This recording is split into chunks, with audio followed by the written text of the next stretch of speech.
Hello, very good morning D students.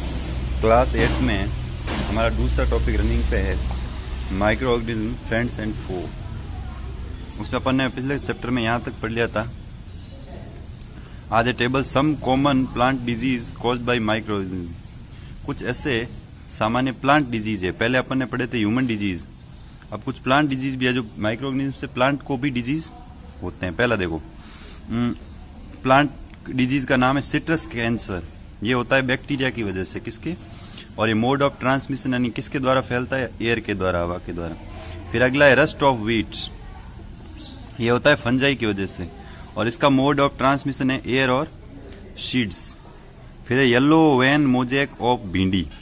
भिंडी का एक रोग है, ओकरा बोलते हैं भिंडी को, जिसका है येलो वैन मोजैक। इसका जो माइक्रो ऑर्गेनिज्म में फैलने वो वायरस की वजह से होता है भिंडी में, और मोड और ट्रांसमिशन है इंसेक्ट यानी कीड़ा। अगला एक रोग होता है food poisoning. Food poisoning can be cause the result of consumption of food spoiled of some microorganism that's grow. यानी कुछ ऐसे अपनी बॉडी के अंदर माइक्रो ऑर्गेनिज्म आ जाए जिससे फूड पॉइजनिंग हो जाती है। Micro organism that grow on our food produce toxic substance. ये क्या करता है, अपन खाने को कहीं खुला छोड़ देते हैं, उस समय उसके ऊपर लग जाते हैं और ये टॉक्सिक यानी जहरीले सब्सटेंस अपनी बॉडी के अंदर उत्पन्न करते हैं। These toxic substances make the food poisonous। ये क्या करते हैं, खाने को जहरीला बना देते हैं। And can cause serious illness to living organism. जैसे ही खाने को हम अपने अंदर ग्रहण करते हैं तो अपने अंदर सीरियस इलनेस यानी कोई दूसरी भयंकर बीमारी, गंभीर बीमारी उत्पन्न कर देता है, गंभीर समस्या हमारे लिए पैदा कर देते हैं। So it is very important that we preserve food to prevent it being spoiled. इसलिए हमें हमेशा खाने को जहरीला होने से प्रिजर्व करके बचा कर रखना चाहिए। जैसे एक रेफ्रिजरेटर एग्जांपल होता है जिसमें अपन खाने को रखते हैं सब्जी को कि खराब नहीं हो, उसी प्रकार हमें कवर्ड करके, कहते हैं ढक्कन लगा के रखनी चाहिए। फिर देखो फूड प्रिजर्वेशन, भोजन का बचाव कैसे कर सकते हैं। माइक्रो ऑर्गेनिज्म में grow on our food items and spoiled it. Micro organism जो छोटे छोटे जीवाणु होते हैं, सूक्ष्म जीवाणु, क्या करेंगे, भोजन के ऊपर, आइटम्स के ऊपर बैठेंगे, उसको जहरीला बनाएंगे। Spoiled food items emit bad smell. वो हमेशा क्या करेंगे, बैड स्मेल एमिट करेंगे, ठीक है, बैड स्मेल छोड़ेंगे।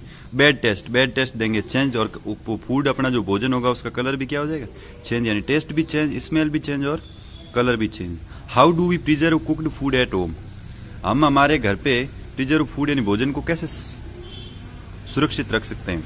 You know that breed left unused under moist condition is attacked by fungus in spoiling of a food chemical reaction. क्या करें, घर पे भी कोई खाना होता है तो फंगस होती है ना, उस पर अटैक कर लेती है। देखा आपने, देखा जैसे ब्रेड होती है या रोटी होती है, सूखने के बाद 3-4 दिन बाद उस पर बहुत सारी फंजाई लग जाती है। Food preservation prevents the growth of micro organism और other microorganism as well as slowing the oxidation of fats that cause rancidity. फिर क्या, जो फूड यानी food preservation prevent the growth of micro organism, वो क्या करती है, जो माइक्रो ऑर्गेनिज्म जो ग्रोथ होती है उसको कम करती है, उसको रोकती है, उससे हमें बचाव देती है। और जो ऑक्सीडेशन, जो फैट होती है, रेंसिडिटी बढ़ती है, उसको भी क्या करती है, स्लो करती है। We know that mango pickle do not spoil for a long time. हम जानते हैं कि जो आम का अचार होता है वो काफी लंबे समय तक खराब नहीं होता, because salt is used in a preservative. वो उसको प्रिजर्व करने के लिए नमक का प्रयोग किया जाता है, सॉल्ट का। Let's study the common method of preserving food in our home. अब अपन जो घर पे यूज किए जाने वाले कॉमन मेथड है जो प्रिजर्विंग फूड के लिए क्या हो सकता है। We have to save it from attack of micro organism. हम माइक्रो ऑर्गेनिज्म से अटैक से बचने के लिए उनका उपयोग कर सकते हैं। फिर देखो, पहला मेथड है chemical method. To check the growth of micro organism, common chemicals like, जैसे केमिकल मेथड में कौन कौन से होंगे, सॉल्ट हो गया, एडिबल ऑयल हो गया, मतलब खाने योग्य तेल। They act as a preservatives. ये सब क्या किसके लिए कार्य करते हैं, भोजन को बचाव के लिए। We add salt to pickles which prevents the attack of microbes। ये माइक्रोब्स के अटैक से भी सॉल्ट क्या करता है, पिकल्स को बचाता है। सोडियम बेंजोएट है, sodium metabisulphite are common preservative. ये भी एक कॉमन प्रिजर्वेटिव जो भोजन को बचाने के, कौन से, केमिकल वाले। These are also used in the jam. ये जैम में, स्क्वेसेज में, टू चेक देयर स्पॉइलेज, कितना बदबू मारा नहीं मारा, वो भी चेक करने में काम ये लेते हैं। फिर प्रिजर्वेशन बाय कॉमन सॉल्ट। नमक के द्वारा हम कैसे प्रिजर्व कर सकते हैं। To preserve meat and fish for ages common salt is used. Meat और फिश का होता है ना, उसको यूज कॉमन सॉल्ट का यूज करता है। मीट और फिश है जो covered with dry salt to check the growth of bacteria. उसको हमेशा ड्राई सॉल्ट से चेक किया जाता है, कवर्ड करके, ताकि क्या उसके अंदर ग्रोथ, बैक्टीरिया ग्रोथ कितनी हुई। Salting is also use to preserve. Salt का और भी प्रयोग किया, जैसे आंवला है, रो मैंगो है, कच्चा आम, और टेमारिंड यानी इमली। फिर देखो preservation of bye sugar. Sugar से कैसे प्रिजर्व किया जाता है। Sugar reduce the moisture content, ये हमेशा नमी को कम करती है, नमी को कम करेगी तो फंजाई कम लगेगी। Which prevents the growth of bacteria, जिससे बैक्टीरिया की ग्रोथ कम होगी। Therefore jams, jellies and squashes are preserved by sugar, इसलिए शुगर से इन सबको हम प्रिजर्व कर सकते हैं।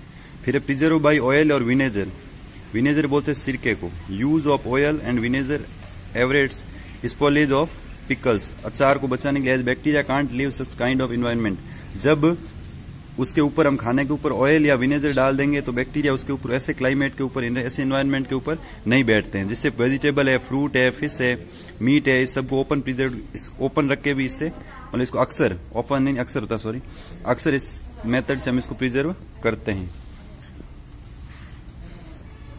फिर देखो अगला है,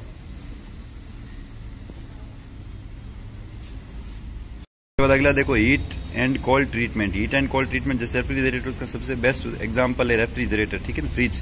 we know that why boiling of milk is important, हमें भोजन को उबालना क्यों जरूरी है। बॉइलिंग हमेशा उबालने से क्या होगा, बॉइलिंग किल्स मैनी माइक्रोऑर्गेनिज्म, जो भी उसके अंदर सूक्ष्म जीवाणु होंगे जो अपने लिए हानिकारक होंगे, लॉस के लिए, बॉडी के लिए लॉस करते हैं, जो भी अपने को इफेक्ट, उल्टा इफेक्ट डालते हैं, उन सबको वो खत्म कर देता है। In the same way when we keep our food in refrigerator, उसी प्रकार हम अगर रेफ्रिजरेटर में रखेंगे, फिर फ्रीज में कोई भी आइटम, तो लो टेम्परेचर होगा। लो टेम्परेचर की वजह से वहां inhibits and growth of microbes, और माइक्रोब्स की ग्रोथ है वो जो क्या हो जाएगी, बंद हो जाएगी। डू यू नो, क्योंकि माइक्रोब्स एक तो ज्यादा टेम्परेचर में नहीं रह सकता, एक कम टेम्परेचर में नहीं रह सकता। Do you know that why does the milk that comes in packets not spoil, या आपने नोटिस किया होगा कि जो दूध होता है ना, एक पैकेट में पैक आता है और वो कभी खराब नहीं होता, because the milk in the packets is pasteurise, वो पेस्टुराइज किया हुआ होता है। In this process the milk is heated at the 70 degree, उसको 70 डिग्री पे गर्म किया जाता है और 15 से 30 सेकंड रखने के बाद उसको पैक कर लिया जाता है और चिल्ड यानी ठंडे जगह रखा जाता है। This prevents the growth of microbes, ये हमेशा माइक्रोब्स की ग्रोथ को बचाता है। This process was contextualised by Louis Pasteur, therefore ये लुइस पास्चर ने ऐसी विधि बताई थी, इट इज नोन एज पेस्टुराइजेशन।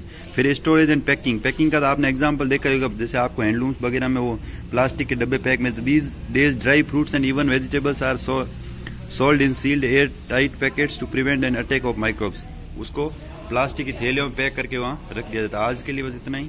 जय हिंद, जय भारत, राधे राधे।